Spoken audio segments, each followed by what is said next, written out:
महाकुंभ 2025 की शुरुआत होने वाली और आस्था के इस महासंगम में श्रद्धालुओं को हर सुविधा मिले, उसमें कोई बाधा ना आए, इसके लिए योगी आदित्यनाथ खुद तैयारियों का जायजा ले रहे हैं। महाकुंभ की तैयारियां युद्ध स्तर पर है और इस बार का महाकुंभ सबसे भव्य होगा, सबसे दिव्य होगा। इसी के लिए CM Yogi Adityanath mission mode में है और सीएम योगी आज एक बार फिर प्रयागराज पहुंचे हैं।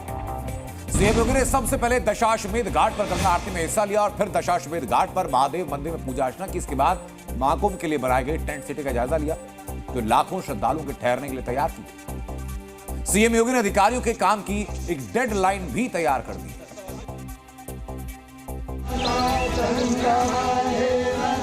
राज्य सरकार के अलग अलग विभागों के बीच बेहतरीन कोऑर्डिनेशन के साथ महाकुंभ पर्व की तैयारी भव्य स्तर पर, युद्ध स्तर पर आगे बढ़ रही है।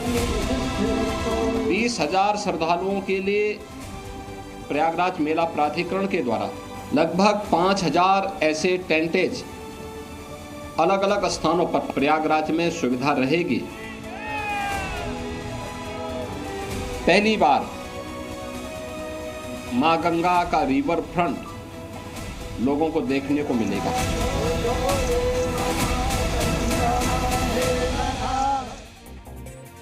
तो सीएम योगी ने प्रयागराज दौरे के दौरान बताया कि इस बार का महाकुंभ क्या खास होने वाला है, वो बताता हूं मैं आपको। महाकुंभ में श्रद्धालुओं को श्री बड़े हनुमान मंदिर कॉरिडोर, अक्षय वट, पातालपुरी, भारद्वाज आश्रम और सरस्वती कूप कॉरिडोर देखने का अवसर मिलेगा। इसके साथ भगवान राम और निषाद राज की मिलन स्थली श्रृंगेश्वरपुर धाम कॉरिडोर भी लोगों को आकर्षित करेगा।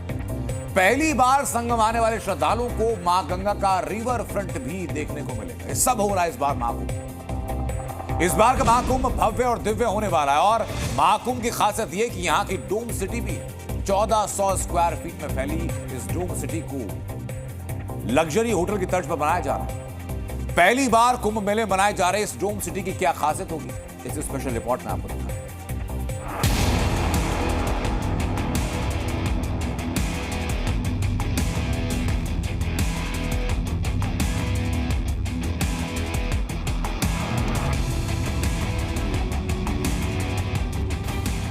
इस बार कुंभ को अलौकिक के साथ साथ भव्य बनाने की तैयारी है और इस समय आप देख पा रहे होंगे कि ये जो डोम तैयार किया जा रहा है, 5 स्टार होटल की तर्ज पर ये डोम तैयार किए जा रहे हैं। लगभग 40 डोम जो हैं वो यहाँ पर बनाए जाएंगे और इस डोम की खासियत ये है कि ये जो डोम आप देख पा रहे हैं ये बुलेट प्रूफ है और यहाँ पर ये बुलेट प्रूफ डोम बनाए गए हैं और ये पूरे कुंभ को, यहाँ पर पूरे कुंभ का जो व्यू है वो यहाँ से लिया जा सकता है। यहाँ से आपको संगम का जो नज़ारा है वो यहाँ से दिखेगा और यहाँ से आपको पूरा संगम जो है, पूरा प्रयागराज जो है वो यहाँ से आपको नज़र आ जाएगा।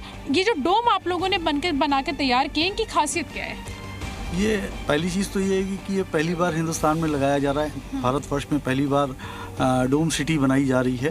इसके अलावा जो है इसकी खासियत ये है कि ये पैनोरामिक व्यू देगा, 360 डिग्री व्यू है इसका, 100% ये बुलेट प्रूफ है। सारे कंफर्ट, वो सारी लग्जरी जो एक 5 स्टार होटल में होती है वो सब इसमें है।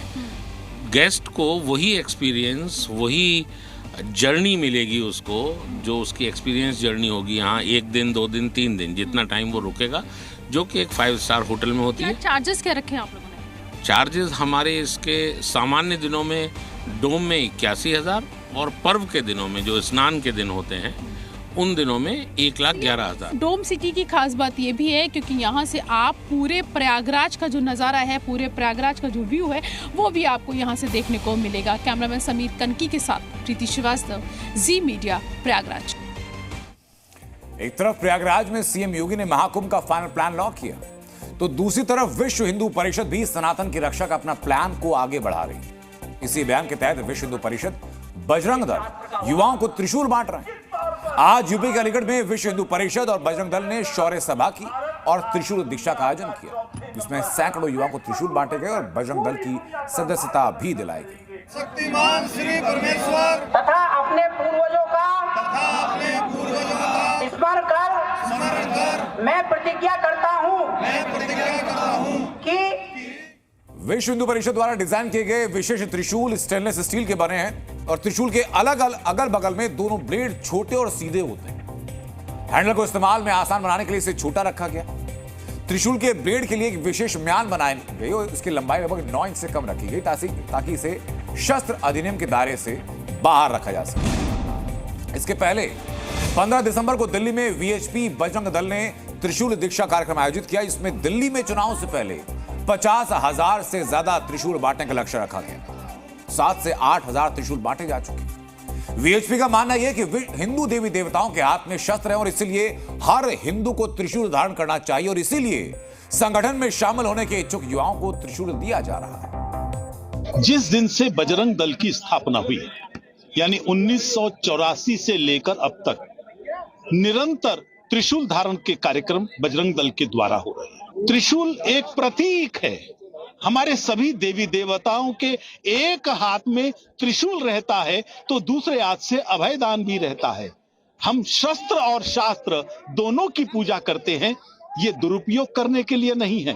आपने प्रतिज्ञा सुनी होगी, कहीं भी प्रतिज्ञा में ये नहीं है कि हम इस त्रिशूल का उपयोग करके किसी का नुकसान करें। तो विश्व हिंदू परिषद और बजरंग दल हिंदू धर्म की रक्षा के लिए त्रिशूल धारण करने को जायज मानते हैं, लेकिन क्या राष्ट्रीय स्वयंसेवक संघ भी यही मानता है? यह सवाल इसलिए पूछा जा रहा है क्योंकि संघ प्रमुख मोहन भागवत ने पहले भी कहा कि कुछ लोग हिंदुओं के नेता बनना चाहते हैं। और अब मोहन भागवत ने महाराष्ट्र के अमरावती में कार्यक्रम के दौरान धर्म को लेकर एक और बयान दिया जो हिंदूवादी संगठनों को चुभ सकता है। सुनिए सर। हा चुकीचा आहे, याला हकला, याला मारा, याला ठोका, हे समाजाचं सहन करून समजावं लागतं। धर्म हा समजावा लागतो, तो नीट नाही समजला तर त्या धर्माच्या अर्धवट ज्ञानाने अधर्म होतो। जगामध्ये धर्माच्या नावाखाली जितके अत्याचार झाले आहेत ते या चुकीच्या समजुतीमुळे झाले आहेत